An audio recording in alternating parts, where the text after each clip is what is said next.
ਤੇ ਜਦੋਂ ਵੀ ਕੋਈ ਦੁਸ਼ਮਣ ਭੱਜ ਨਿਕਲਦਾ ਜਾਂ ਦੁਸ਼ਮਣ ਦੇ ਉੱਤੇ ਫਤਿਹ ਪਾ ਲਈ ਜਾਂਦੀ ਤੇ ਉਹਨੂੰ ਮਾਰਿਆ ਨਹੀਂ ਜਾਂਦਾ, ਉਹਨੂੰ ਕਿਸੇ ਤਰ੍ਹਾਂ ਵੀ ਤਬਾਹ ਨਹੀਂ ਕੀਤਾ ਜਾਂਦਾ, ਬਲਕਿ ਵੀਰ ਰਸ ਦਾ ਜਿਹੜਾ ਸਿਧਾਂਤ ਹੈ ਗੁਰਮਤਿ ਦਾ, ਉਹਦੇ ਮੁਤਾਬਕ ਉੱਥੋਂ ਤੱਕ ਰਿਹਾ ਜਾਂਦਾ ਜਿੰਨੀ ਲੋੜ ਹੋਵੇ।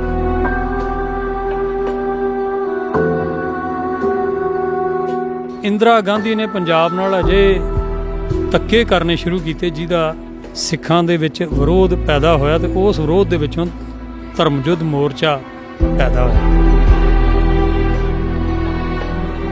ਦੁਨੀਆ ਭਰ ਦੇ ਲੋਕ ਤੇ ਖਾਸ ਕਰਕੇ ਹਿੰਦੁਸਤਾਨ ਦੇ ਜਿਹੜੇ ਧਰਮ ਨਿਰਪੱਖ ਲੋਕ ਸੀ ਉਹਨਾਂ ਨੇ ਜਿਹੜਾ ਉਹ ਇੰਦਰਾ ਦੇ ਕਿਸੇ ਵੀ ਤਰ੍ਹਾਂ ਦੇ ਬਹਿਕਾਵੇ 'ਚ ਨਹੀਂ ਆਏ, ਪਰ ਫਿਰ ਵੀ ਉਹ ਹੋਸ਼ੀ ਹੋ ਗਈ ਤੇ ਉਹਨੇ ਜਿਹੜਾ ਉਹ ਦਰਬਾਰ ਸਾਹਿਬ ਦੇ ਉੱਤੇ ਗੋਲੀਬਾਰੀ ਕਰਵਾਉਣੀ ਸ਼ੁਰੂ ਕਰ ਦਿੱਤੀ।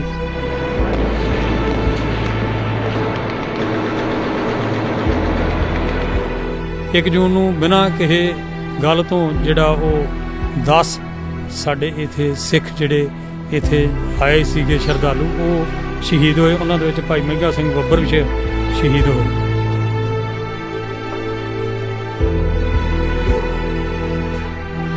ਗਵਰਨਮੈਂਟ ਨੇ ਇੱਕ ਸੋਚੀ ਸਮਝੀ ਚਾਲ ਦੇ ਅਧੀਨ ਜਿਹੜਾ ਉਹ ਉਸ ਦਿਨ ਖੁੱਲ੍ਹ ਦਿੱਤੀ ਤੇ ਜਦੋਂ ਗੁਰਸਿੱਖ ਵੱਡੀ ਗਿਣਤੀ ਵਿੱਚ ਬੱਚੇ, ਮਾਈਆਂ, ਬੀਬੀਆਂ, ਨੌਜਵਾਨ, ਬਿਰਧ ਇੱਥੇ ਇਕੱਤਰ ਹੋ ਗਏ ਤੇ ਇੱਕਦਮ ਕਰਫਿਊ ਲਾ ਕੇ ਸੀਜ਼ ਕਰ ਦਿੱਤਾ ਗਿਆ, ਫਿਰ ਨਿਕਲ ਨਹੀਂ ਦਿੱਤਾ। 4 ਜੂਨ ਨੂੰ ਆਪਰੇਸ਼ਨ ਬਲੂ ਸਟਾਰ ਕਰ ਦਿੱਤਾ।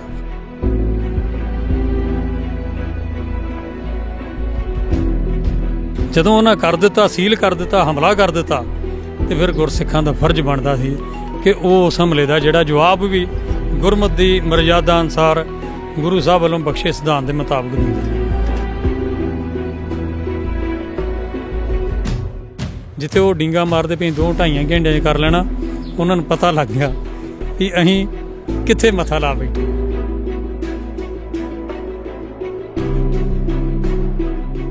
ਪਰਿਕਰਮਾ ਦੇ ਬਰਾਂਡਿਆਂ ਦੇ ਉਹਨਾਂ ਦੇ ਗੋਲੀਆਂ ਦੇ ਨਿਸ਼ਾਨ ਨੇ। ਤੁਸੀਂ ਅੱਜ ਵੀ ਆਹ ਲੰਗਰ ਦੀਆਂ ਪੌੜੀਆਂ ਉਤਰੋ ਤੇ ਬੜੇ ਨਿਸ਼ਾਨ ਨੇ। ਤੁਸੀਂ ਘੰਟਾ ਘਰ ਵੱਲੋਂ ਪੌੜੀਆਂ ਚੜ੍ਹੋ, ਉੱਥੇ ਬੜੇ ਨਿਸ਼ਾਨ ਨੇ। ਇਸ ਤਰ੍ਹਾਂ ਝੰਡੇ ਬੁੰਗੇ ਵਾਲੀਆਂ ਪੌੜੀਆਂ ਉੱਪਰ ਨੂੰ ਚੜ੍ਹੋ, ਉੱਥੇ ਨਿਸ਼ਾਨ ਹੈਗੇ ਨੇ।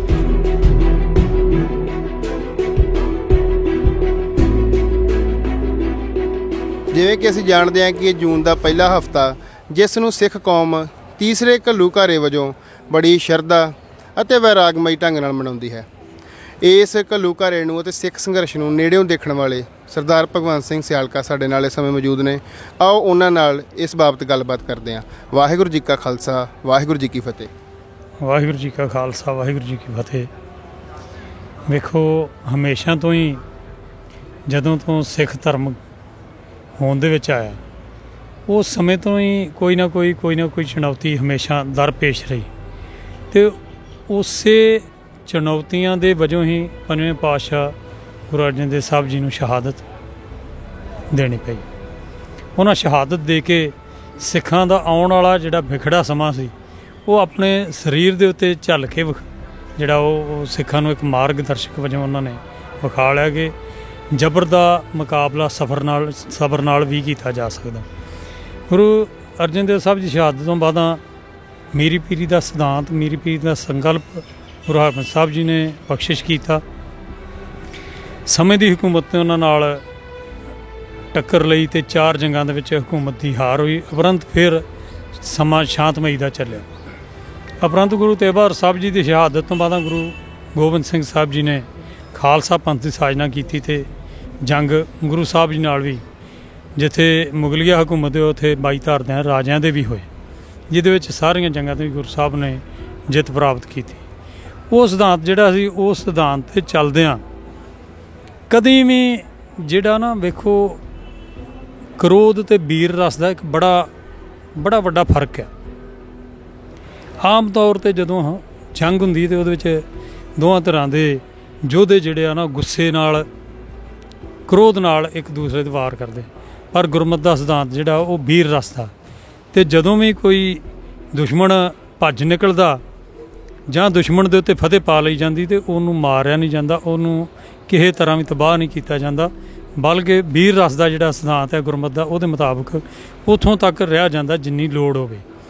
ਇਸੇ ਤਰ੍ਹਾਂ ਇਹ ਜਿਹੜੀ ਆ ਇਹ ਸਿੱਖ ਸੰਘਰਸ਼ ਦਾ, ਮਿਸਲਾਂ ਦਾ ਸਮਾਂ, ਸਿੱਖ ਰਿਆਸਤਾਂ ਦਾ ਸਮਾਂ, ਉਦੋਂ ਵੀ ਇਹ ਜਿਹੜਾ ਇਹਦੇ ਉੱਤੇ ਗੁਰਮਤਿ ਦੇ ਸਿਧਾਂਤ 'ਤੇ ਪਹਿਰਾ ਦਿੱਤਾ ਜਾਂਦਾ ਰਿਹਾ। ਉਪਰੰਤ ਜਦੋਂ ਅੰਗਰੇਜ਼ ਆਏ ਤੇ ਅੰਗਰੇਜ਼ਾਂ ਨੇ ਆਣ ਕੇ ਧਰਮ ਦੇ ਉੱਤੇ ਅਜਿਹੇ ਗੁੱਝੇ ਅਤੇ ਲੁਕਵੇਂ ਢੰਗ ਨਾਲ ਵਾਰ ਕਰਨੇ ਸ਼ੁਰੂ ਕੀਤੇ। ਉਸ ਸਮੇਂ ਜਿਹੜਾ ਉਹਨਾਂ ਵਾਰਾਂ ਨੂੰ ਸਿੱਖਾਂ ਨੇ ਜਿਹੜਾ ਉਹ ਸਬਰ ਨਾਲ ਚੱਲਿਆ। ਉਹਦਾ ਆਪਣੇ ਕੋਲ ਬੜੀਆਂ ਵੱਡੀਆਂ ਉਦਾਹਰਨਾਂ ਨੇ। ਸਾਕਾ ਨਨਕਾਣਾ ਸਾਹਿਬ ਦਾ ਆਪਣੇ ਕੋਲ ਉਦਾਹਰਨ ਹੈ, ਗੰਗਸਰ ਜੈਤੋ ਦਾ ਮੋਰਚਾ, ਗੁਰੂ ਕੇ ਬਾਗ ਦਾ ਮੋਰਚਾ।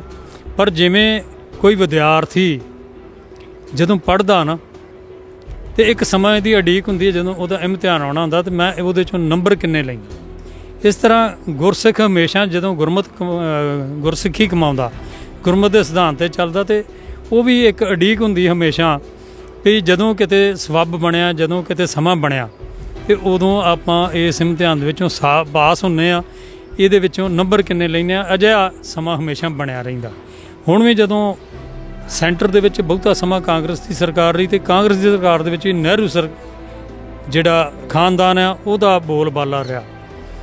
ਇਸ ਤਰ੍ਹਾਂ ਹੀ ਜਦੋਂ ਇਹ ਸਮਾਂ ਬਣਿਆ ਨਾ ਅਤੇ ਇੰਦਰਾ ਗਾਂਧੀ ਨੇ ਪੰਜਾਬ ਨਾਲ ਅਜੇ ਧੱਕੇ ਕਰਨੇ ਸ਼ੁਰੂ ਕੀਤੇ ਜਿਹਦਾ ਸਿੱਖਾਂ ਦੇ ਵਿੱਚ ਵਿਰੋਧ ਪੈਦਾ ਹੋਇਆ ਅਤੇ ਉਸ ਵਿਰੋਧ ਦੇ ਵਿੱਚੋਂ ਧਰਮ ਯੁੱਧ ਮੋਰਚਾ ਪੈਦਾ ਹੋਇਆ। ਸਰਕਾਰ ਦੀਆਂ ਜਦੋਂ ਬਾਹੀਂ ਖੜੀਆਂ ਹੋ ਗਈਆਂ ਧਰਮ ਯੁੱਧ ਮੋਰਚੇ ਦੇ ਸਮੇਂ ਦੌਰਾਨ, ਅਤੇ ਫਿਰ ਉਹਨਾਂ ਨੇ ਉਸ ਸਮੇਂ ਦੌਰਾਨ ਇੱਕ ਬੜਾ ਵੱਡਾ ਮੀਡੀਆ ਦੇ ਰਾਹੀਂ ਨਾ, ਉਸ ਵੇਲੇ ਨਾ ਸਾਡੇ ਕੋਲ ਕੋਈ ਪ੍ਰਾਈਵੇਟ ਮੀਡੀਆ, ਕੋਈ ਸੋਸ਼ਲ ਮੀਡੀਆ ਕਿਸ ਤਰ੍ਹਾਂ ਦਾ ਨਹੀਂ ਹੈਗਾ, ਉਸ ਵੇਲੇ ਮੀਡੀਆ ਦੇ ਰਾਹੀਂ ਇੱਕ ਅਜਿਹਾ ਮਾਹੌਲ ਸਿਰਜਿਆ ਗਿਆ ਕਿ ਸਿੱਖਾਂ ਦੇ ਖਿਲਾਫ ਬਹੁਤ ਵੱਡਾ ਪ੍ਰਚਾਰ ਕੀਤਾ ਗਿਆ। ਉਹ ਪ੍ਰਚਾਰ ਦੇ ਬਾਵਜੂਦ ਵੀ ਦੁਨੀਆ ਭਰ ਦੇ ਲੋਕ ਅਤੇ ਖਾਸ ਕਰਕੇ ਹਿੰਦੁਸਤਾਨ ਦੇ ਜਿਹੜੇ ਧਰਮ ਨਿਰਪੱਖ ਲੋਕ ਸੀ ਉਹਨਾਂ ਨੇ ਜਿਹੜਾ ਉਹ ਇੰਦਰਾ ਦੇ ਕਿਸੇ ਵੀ ਤਰ੍ਹਾਂ ਦੇ ਬਹਿਕਾਵੇ 'ਚ ਨਹੀਂ ਆਏ। ਪਰ ਫਿਰ ਵੀ ਉਹ ਹੋਸ਼ੀ ਹੋ ਗਈ ਅਤੇ ਉਹਨੇ ਜਿਹੜਾ ਉਹ ਦਰਬਾਰ ਸਾਹਿਬ ਦੇ ਉੱਤੇ ਗੋਲੀਬਾਰੀ ਕਰਵਾਉਣੀ ਸ਼ੁਰੂ ਕਰ ਦਿੱਤੀ। ਤੁਸੀਂ 1 ਜੂਨ ਨੂੰ ਵੇਖੋ, 1 ਜੂਨ ਨੂੰ ਬਿਨਾਂ ਕਿਸੇ ਗੱਲ ਤੋਂ ਜਿਹੜਾ ਉਹ 10 ਸਾਡੇ ਇੱਥੇ ਸਿੱਖ ਜਿਹੜੇ ਇੱਥੇ ਆਏ ਸੀਗੇ ਸ਼ਰਧਾਲੂ ਉਹ ਸ਼ਹੀਦ ਹੋਏ। ਉਹਨਾਂ ਦੇ ਵਿੱਚ ਭਾਈ ਮਹਿੰਗਾ ਸਿੰਘ ਬੱਬਰ ਵੀ ਸ਼ਹੀਦ ਹੋਏ। ਉਪਰੰਤ ਫਿਰ ਰੁਕ ਕੇ ਗੋਲੀਬਾਰੀ ਚੱਲਦੀ ਰਹੀ ਅਤੇ 3 ਜੂਨ ਨੂੰ ਉਹਨਾਂ ਨੇ ਛੋਟ ਦਿੱਤੀ। ਇੱਕ ਕਿਸਮ ਦਾ ਜਿਹਨੂੰ ਆਪਾਂ ਸਿੱਖ ਨਸਲਕੁਸ਼ੀ ਦਾ ਪਹਿਲਾ ਸਟੈਪ ਕਹਿ ਲਈਏ ਨਾ, ਇਹ ਘੱਲੂਘਾਰਾ ਸਿੱਖ ਨਸਲਕੁਸ਼ੀ ਦਾ ਇੱਕ ਪਹਿਲਾ ਸਟੈਪ ਕਿਹਾ ਜਾ ਸਕਦਾ। ਉਸ ਦਿਨ ਉਹਨਾਂ ਨੇ ਖੁੱਲ੍ਹ ਦਿੱਤੀ ਕਿ ਕਿਉਂਕਿ ਗੁਰਸਿੱਖ ਹਮੇਸ਼ਾ ਹੀ ਗੁਰੂ ਅਰਜਨ ਦੇਵ ਸਾਹਿਬ ਜੀ ਦੇ ਸ਼ਹੀਦੀ ਗੁਰਪੁਰਬ ਨੂੰ ਵੱਡੇ ਪੱਧਰ 'ਤੇ ਮਨਾਉਂਦੇ ਨੇ ਅਤੇ ਉਸੇ ਵਜੋਂ ਉਹ ਇਕੱਲਾ ਸਿੱਖ ਹੀ ਨੇ, ਬਾਕੀ ਧਰਮਾਂ ਦੇ ਲੋਕ ਵੀ ਮਨਾਉਂਦੇ ਨੇ ਅਤੇ ਸੰਸਾਰ ਭਰ ਵਿੱਚ ਉਹ ਗੁਰਪੁਰਬ ਮਨਾਇਆ ਜਾਂਦਾ ਅਤੇ ਹਰਿਮੰਦਰ ਸਾਹਿਬ 'ਤੇ ਖਾਸ ਤੌਰ 'ਤੇ ਮਨਾਇਆ ਜਾਂਦਾ। ਗੁਰੂ ਸਾਹਿਬ ਦੇ ਸ਼ਹੀਦੀ ਗੁਰਪੁਰਬ 'ਤੇ ਪਾਕਿਸਤਾਨ ਵੀ ਜਥਾ ਜਾਂਦਾ। ਗੌਰਮੈਂਟ ਨੇ ਇੱਕ ਸੋਚੀ ਸਮਝੀ ਚਾਲ ਦੇ ਅਧੀਨ ਜਿਹੜਾ ਉਹ ਉਸ ਦਿਨ ਖੁੱਲ੍ਹ ਦਿੱਤੀ ਅਤੇ ਜਦੋਂ ਗੁਰਸਿੱਖ ਵੱਡੀ ਗਿਣਤੀ ਵਿੱਚ ਬੱਚੇ, ਮਾਈਆਂ, ਬੀਬੀਆਂ, ਨੌਜਵਾਨ, ਬਿਰਧ ਇੱਥੇ ਇਕੱਤਰ ਹੋ ਗਏ ਅਤੇ ਇੱਕਦਮ ਕਰਫਿਊ ਲਾ ਕੇ ਸੀਜ਼ ਕਰ ਦਿੱਤਾ ਗਿਆ। ਫਿਰ ਨਿਕਲ ਨਹੀਂ ਦਿੱਤਾ। 4 ਜੂਨ ਨੂੰ ਆਪਰੇਸ਼ਨ ਬਲੂ ਸਟਾਰ ਕਰ ਦਿੱਤਾ। ਉਹ ਸਮੇਂ ਦੌਰਾਨ ਵੱਡੇ ਪੱਧਰ ਦੇ ਉੱਤੇ ਕਤਲੇਆਮ ਕੀਤੀ। ਉਹ ਇੱਕ ਸਬਕ ਸਿਖਾਉਣ ਦੀ ਕੋਸ਼ਿਸ਼ ਸੀ ਵੀ ਤੁਹਾਡੇ ਨਾਲ ਅਸੀਂ ਜਿਹੜੀ ਆ ਉਹ ਤੁਹਾਡੀ ਨਸਲਕੁਸ਼ੀ ਕਰਨਾ ਚਾਹੁੰਦੇ ਹਾਂ ਅਤੇ ਨਾਲ ਦੀ ਨਾਲ ਉਹਨਾਂ ਪੰਜਾਬ ਨੂੰ ਸੀਲ ਕਰ ਦਿੱਤਾ। ਐਂ ਪੜ੍ਹਦੇ ਹੀ ਆ ਵੀ 10 ਲੱਖ ਫੌਜ ਲਾ ਕੇ ਸੀਲ ਕੀਤਾ, ਪਰ ਉਹ 10 ਲੱਖ ਨਹੀਂ, ਕੀ ਪਤਾ ਫੌਜ ਦੀ ਗਿਣਤੀ ਹੈ ਅਤੇ ਸਰਕਾਰੀ ਅੰਕੜੇ ਦੱਸਦੇ ਆ। ਸਰਕਾਰ ਦੇ ਜਿਹੜੇ ਆ ਨਾ ਦੰਦ ਵਿਖਾਲਣ ਦੇ ਕੁਝ ਹੋਰ ਹੁੰਦੇ ਆ ਅਤੇ ਦੂਸਰੇ ਕੁਝ ਹੋਰ ਹੁੰਦੇ। ਜਦੋਂ ਉਹਨਾਂ ਕਰ ਦਿੱਤਾ, ਸੀਲ ਕਰ ਦਿੱਤਾ, ਹਮਲਾ ਕਰ ਦਿੱਤਾ, ਅਤੇ ਫਿਰ ਗੁਰਸਿੱਖਾਂ ਦਾ ਫਰਜ਼ ਬਣਦਾ ਸੀ ਕਿ ਉਹ ਉਸ ਹਮਲੇ ਦਾ ਜਿਹੜਾ ਜਵਾਬ ਵੀ ਗੁਰਮਤਿ ਦੀ ਮਰਜ਼ਾਦਾ ਅਨੁਸਾਰ ਗੁਰੂ ਸਾਹਿਬ ਵੱਲੋਂ ਬਖਸ਼ੇ ਸਿਧਾਂਤ ਦੇ ਮੁਤਾਬਕ ਦਿੰਦੇ। ਅਤੇ ਉਹ ਜਿਹੜਾ ਜੀ ਉਹਨਾਂ ਨੇ ਬੜੀ ਬਾਖੂਬੀ ਆਪਣੇ ਪ੍ਰਣ ਨੂੰ ਦ੍ਰਿੜਤਾ ਨਾਲ, ਸਿਰਨ ਨਾਲ ਨਿਭਾਇਆ। ਉਹ 6 ਜੂਨ ਤੱਕ ਜਿਹੜੀ ਇਹ ਫੌਜ ਆਪਣੇ ਆਪ ਨੂੰ ਕਹਿੰਦੀ ਕਹਾਉਂਦੀ ਫੌਜ ਹੀ ਵੀ ਅਸੀਂ ਹਿੰਦੁਸਤਾਨ ਜਿਹੜਾ ਉਹ ਦੁਨੀਆ ਦੀ ਤੀਸਰੀ ਸ਼ਕਤੀ ਆ ਫੌਜੀ ਤੌਰ 'ਤੇ। ਅਤੇ ਉਹ ਫੌਜ ਜਿਹਨੇ ਆਪਣੇ ਟੈਕਸ ਜਿਹੜੇ ਆ ਜਰਮਨ ਤੋਂ, ਫਰਾਂਸ ਤੋਂ, ਇੰਗਲੈਂਡ ਤੋਂ, ਦੂਸਰੀਆਂ ਸਰਕਾਰਾਂ ਤੋਂ, ਰਸ਼ੀਆ ਤੋਂ ਉਹ ਟੈਕਸ ਲਏ ਵੀ ਅਸੀਂ ਇਸ ਛੋਟੇ ਜਿਹੇ ਕੰਪਲੈਕਸ ਨੂੰ ਸਰ ਕਿਵੇਂ ਕਰਨਾ। ਜਿੱਥੇ ਉਹ ਡੀਂਗਾ ਮਾਰਦੇ ਪਏ 2-2.5 ਘੰਟਿਆਂ 'ਚ ਕਰ ਲੈਣਾ, ਉਹਨਾਂ ਨੂੰ ਪਤਾ ਲੱਗ ਗਿਆ ਕਿ ਅਸੀਂ ਕਿੱਥੇ ਮੱਥਾ ਲਾ ਬੈਠੇ। ਅਤੇ ਮੈਂ ਸਮਝਦਾ ਵੀ ਜਿਹੜਾ ਉਹ ਇਮਤਿਹਾਨ ਪਿਆ ਸੀ ਉਸ ਵੇਲੇ ਸੰਤ ਜਰਨੈਲ ਸਿੰਘ ਸਾਲ ਦਾ ਭਿੰਡਰਾਂ ਵਾਲਿਆਂ ਦੇ ਭਾਈ ਸਾਹਿਬ ਭਾਈ ਅਮਰੀਕ ਸੋਹਣਾ ਦੀ ਅਗਵਾਈ ਦੇ ਵਿੱਚ ਜਿਹੜੇ ਇੱਥੇ ਗੁਰਸਿੱਖ ਜੂਝ ਰਹੇ ਸੀ, ਬੱਬਰ ਖਾਲਸਾ ਵਾਲੇ ਜੂਝ ਰਹੇ ਸੀ, ਉਹਨਾਂ ਨੇ ਉਸ ਇਮਤਿਹਾਨ ਦੇ ਵਿੱਚੋਂ 100 ਤੋਂ ਵੀ ਵੱਧ ਨੰਬਰ ਜੇ ਕਹਿ ਲਈਏ ਤੇ ਲੈ ਕੇ ਪਾਸ ਹੋਏ। ਸਕੱਤਰ ਸਾਹਿਬ, ਜਿਵੇਂ ਕਿ ਇਸ ਵਾਰ ਸ਼੍ਰੋਮਣੀ ਗੁਰਦੁਆਰਾ ਪ੍ਰਬੰਧਕ ਕਮੇਟੀ ਵੱਲੋਂ ਜੋ ਮਹਾਰਾਜ ਦਾ ਸਰੂਪ ਜਿਹੜਾ ਸੱਚਖੰਡ ਸ੍ਰੀ ਹਰਿਮੰਦਰ ਸਾਹਿਬ ਵਿਖੇ ਜੂਨ 84 ਦੇ ਵਿੱਚ ਸੁਸ਼ੋਭਿਤ ਸੀ, ਜਿਸ ਨੂੰ ਗੋਲੀ ਲੱਗੀ, 37 ਸਾਲ ਬਾਅਦ ਸੰਗਤ ਨੂੰ ਉਸ ਸਰੂਪ ਦੇ ਦਰਸ਼ਨ ਕਰਵਾਏ ਜਾ ਰਹੇ ਨੇ, ਉਸ ਬਾਰੇ ਤੁਸੀਂ ਕੀ ਕਹਿਣਾ ਚਾਹੋਗੇ? ਵੇਖੋ, ਇਹ ਬੜਾ ਜ਼ਰੂਰੀ ਸੀ ਕਿ ਅਸੀਂ ਜਿਹੜੀਆਂ ਸਾਡੇ ਕੋਲ ਨਿਸ਼ਾਨੀਆਂ ਇਸ ਵੇਲੇ ਮੌਜੂਦ ਨੇ, ਜਿਹੜੀਆਂ ਬਚੀਆਂ ਨੇ, ਉਹਨਾਂ ਨੂੰ ਅਸੀਂ ਸੰਗਤਾਂ ਦੇ ਰੂਬਰੂ ਸੰਗਤਾਂ ਨੂੰ ਉਹਨਾਂ ਦੇ ਦਰਸ਼ਨ ਕਰਵਾਈਏ। ਇਸੇ ਹੀ ਲੜੀ ਦੇ ਵਿੱਚ ਜਿਹੜਾ ਅਸੀਂ ਉਹ ਪਿਛਲੇ ਦਿਨੀ ਜਿਹੜੀ ਹੰਗਾਮੀ ਮੀਟਿੰਗ ਹੋਈ ਨਾ ਜੀ 2 ਤਰੀਕ ਨੂੰ, ਉਹਦੇ ਵਿੱਚ ਇਹ ਫੈਸਲਾ ਕੀਤਾ, ਕਿਉਂਕਿ ਪਿਛਲੇ ਲੰਮੇ ਸਮੇਂ ਤੋਂ ਇਹ ਜਿਹੜੀ ਮੰਗ ਉੱਠ ਰਹੀ ਸੀ, ਉਹਦੇ ਫੈਸਲਾ ਕੀਤਾ ਕਿ ਜਿਹੜੇ ਉਸ ਵੇਲੇ ਧੰਨ ਸ੍ਰੀ ਗੁਰੂ ਗ੍ਰੰਥ ਸਾਹਿਬ ਜੀ ਦੇ ਸਰੂਪ ਜ਼ਖਮੀ ਹੋਏ ਨੇ, ਉਹਨਾਂ ਨੂੰ ਸਿੱਖ ਸੰਗਤਾਂ ਨੂੰ ਜਿਹੜਾ ਗੁਰੂ ਸਾਹਿਬ ਜੀ ਦੇ ਦਰਸ਼ਨ ਕਰਵਾਉਣ ਵਾਸਤੇ ਜਿਹੜਾ ਉਹ ਕੋਈ ਯੋਗ ਅਸਥਾਨ ਵੇਖ ਕੇ ਤੇ ਸ਼ੋਭਿਤ ਕਰੀਏ ਜਿੱਥੇ ਸਿੱਖ ਸੰਗਤਾਂ ਦਰਸ਼ਨ ਕਰ ਸਕਣ। ਇਹਦੇ ਤੋਂ ਜਿਹੜੀ ਟੀਸ ਹਿਰਦੇ ਦੇ ਵਿੱਚ ਸੀ, ਉਹ ਤੁਸੀਂ ਦਰਸ਼ਨ ਕਰਕੇ ਅੱਜ ਉਹਨੂੰ ਰੂਬਰੂ ਹੋ ਕੇ ਵੇਖ ਰਹੇ ਜੀ। ਇਕੱਲਾ ਗੁਰੂ ਗ੍ਰੰਥ ਸਾਹਿਬ ਜੀ ਦੇ ਸਰੂਪ ਦੇ ਦਰਸ਼ਨ ਕਰਵਾਉਣੇ ਜਿੱਥੇ ਸਾਡਾ ਬੜਾ ਵੱਡਾ ਇੱਕ ਜ਼ਿੰਮੇਵਾਰੀ ਬਣਦੀ ਸੀ, ਉੱਥੇ ਨਾਲ ਦੀ ਨਾਲ ਨਾ ਜਿਵੇਂ ਤੁਸੀਂ ਆ ਮੰਜੀ ਸਾਹਿਬ ਦੀਵਾਨ ਹਾਲ ਦੇ ਉੱਤੇ ਵੇਖਦੇ ਜੇ ਕਈ ਵਾਰ ਬੜੇ ਨਿਸ਼ਾਨ ਨੇ ਗੋਲੀਆਂ ਦੇ, ਇਸ ਤਰ੍ਹਾਂ ਲੰਗਰ ਦੇ ਉੱਤੇ ਬੜੇ ਨਿਸ਼ਾਨ ਨੇ ਗੋਲੀਆਂ ਦੇ। ਮੇਰੇ ਪਿੱਛੇ ਆਪਣਾ ਤੇਜਾ ਸਿੰਘ ਸਮੁੰਦਰੀ ਹਾਲ, ਇੱਥੇ ਬੜੇ ਨਿਸ਼ਾਨ ਨੇ ਗੋਲੀਆਂ ਦੇ ਉੱਪਰ।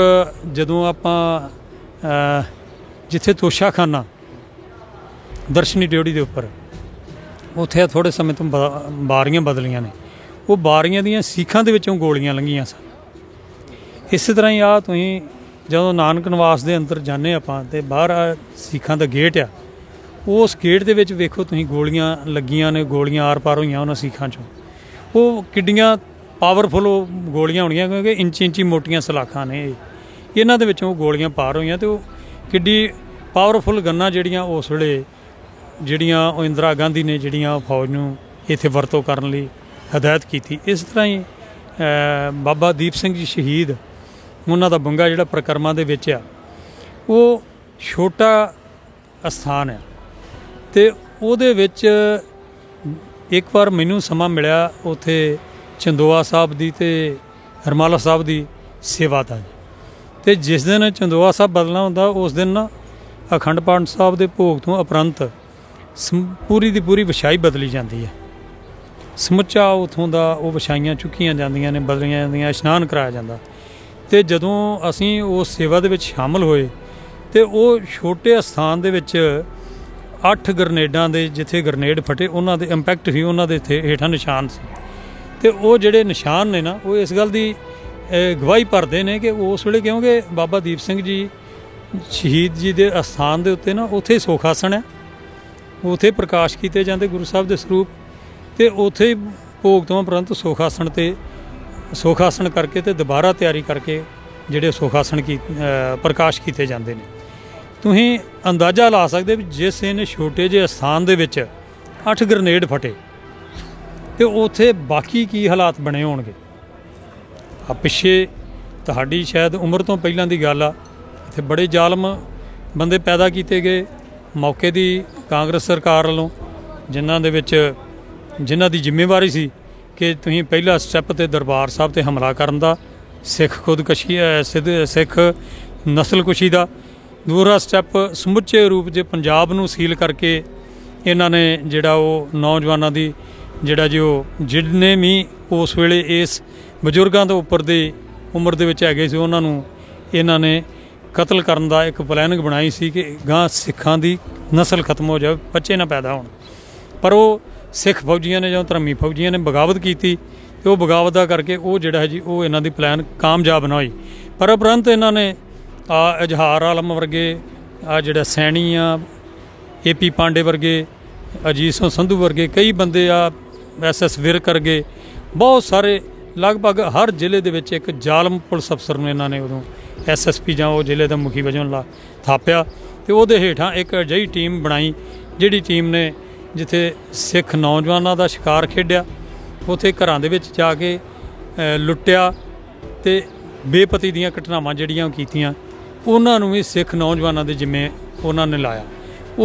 ਉਹਨਾਂ ਜਿਹੜਾ ਨਾ ਉਹਨਾਂ ਚਵਲਾਂ ਦੇ ਵਿੱਚੋਂ ਕਹਿ ਲਈਏ, ਇੱਕ ਗੋਬਿੰਦ ਰਾਮ ਹੁੰਦਾ ਸੀ, ਤੇ ਗੋਬਿੰਦ ਰਾਮ ਨੂੰ ਥੋੜ੍ਹਾ ਬਹੁਤਾ ਬਰੂਦ ਲਾਇਆ, ਤੇ ਉਹ ਜਿਹੜਾ ਨਾ ਬਰੂਦ ਗੋਬਿੰਦ ਰਾਮ ਤੁਸੀਂ ਹਿਸਾਬ ਲਾ ਲਓ ਵੀ ਦੱਸਦੇ ਆ ਵੀ ਮਾਂਜਾ ਮਾਰ ਕੇ ਵੀ ਉਹ ਕਮਰੇ 'ਚੋਂ ਕੱਢਿਆ ਨਹੀਂ ਗਿਆ, ਉਹਨੂੰ ਧੋ ਕੇ ਹੀ ਕੱਢਣਾ ਪਿਆ।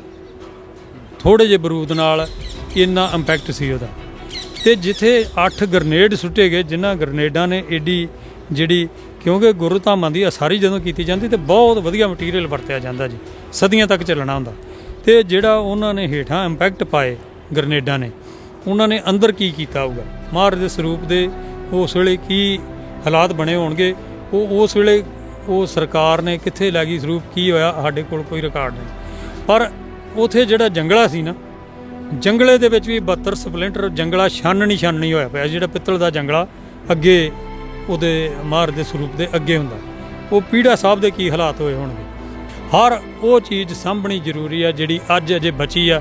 ਜਿਹੜੇ ਗੋਲੀਆਂ ਦੇ ਨਿਸ਼ਾਨ ਭਾਵੇਂ ਉਹ ਪਰਿਕਰਮਾ ਦੀਆਂ ਹੇਠਾਂ ਉਤਰਦੀਆਂ ਪੌੜੀਆਂ 'ਚ ਨੇ, ਭਾਵੇਂ ਜਿਹੜੇ ਥੰਮਲੇ ਨੇ ਪਰਿਕਰਮਾ ਦੇ ਬਰਾਂਡਿਆਂ ਦੇ, ਉਹਨਾਂ 'ਤੇ ਗੋਲੀਆਂ ਦੇ ਨਿਸ਼ਾਨ ਨੇ।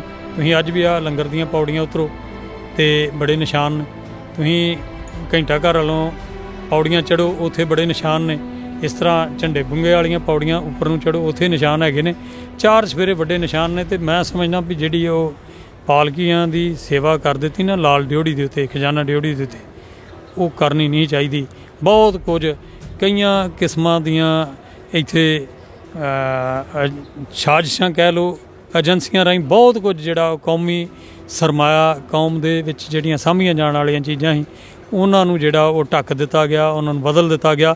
ਪਰ ਫਿਰ ਵੀ ਜੋ ਕੁਝ ਬਚਿਆ, ਭਾਵੇਂ ਮੰਜੀ ਸਾਹਿਬ ਦੀਵਾਨ ਹਾਲ ਦੇ ਨਿਸ਼ਾਨ ਨੇ ਤੇ ਭਾਵੇਂ ਪਰਿਕਰਮਾ ਦੇ ਥੰਮਲਿਆਂ ਦੇ ਨਿਸ਼ਾਨ ਨੇ, ਉਹਨਾਂ ਨੂੰ ਇਸੇ ਤਰ੍ਹਾਂ ਪ੍ਰਜਰਵ ਕਰਨਾ ਚਾਹੀਦਾ ਜਿਵੇਂ ਆ ਮੰਜੀ ਸਾਹਿਬ ਦੀਵਾਨ ਹਾਲ ਦੇ, ਆਪਣਾ ਤੇਜਾ ਸਿੰਘ ਸਮੁੰਦਰੀ ਹਾਲ ਦੇ ਨਿਸ਼ਾਨ ਜਿਹੜੇ ਸਾਂਭੇ ਗਏ। ਜੇ ਅਜੇ ਤੱਕ ਜਲ੍ਹਿਆਂਵਾਲੇ ਬਾਗ ਦੇ ਨਿਸ਼ਾਨ ਸਾਂਭੇ ਜਾ ਸਕਦੇ ਆ, ਤੇ ਫਿਰ ਸਾਡੇ ਇੱਥੇ ਕਿਉਂ ਨਹੀਂ ਸਾਂਭੇ ਜਾ ਸਕਦੇ।